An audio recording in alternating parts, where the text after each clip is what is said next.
Ola, bo día. Instrumento número 32. E hoxe vos traigo o último instrumento que entrou nesta casa. Un agasallo que lle fixen ao meu fillo polo seu cumpleanos, hai nada.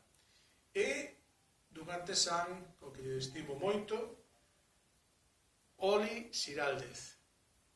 Este precioso pínfano de buxo, pois nada, entrou aquí cando nos confinamos, o sea que é o último instrumento que teño na casa.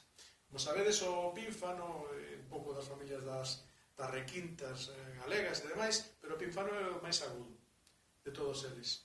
E é un instrumento que vai moi ben, vai moi ben porque se pode tocar ca mesma digitación das pezas de gaita, este pínfano en do, podes tocar un pouco ao repertorio que xa sabes. E ademais ten unha curiosidade dos pínfanos, e é que pode haber moitísimas gaitas tocando, que de repente ven un pínfano e toca moi agudo e escoítase moi ben e suma a todo o que está pasando. Ademais é un instrumento, como sabedes, lévase comodísimamente, en fin, un instrumento, aparte de ser precioso, un instrumento que ten moito aquel, moito valor e que dá moito xogo. Eu simplemente fago soar, e nada, intentarei facelo soar, a ver se me sae, para que vexades como sonaría un pífano, unha flauta, por lo tanto, moi aguda.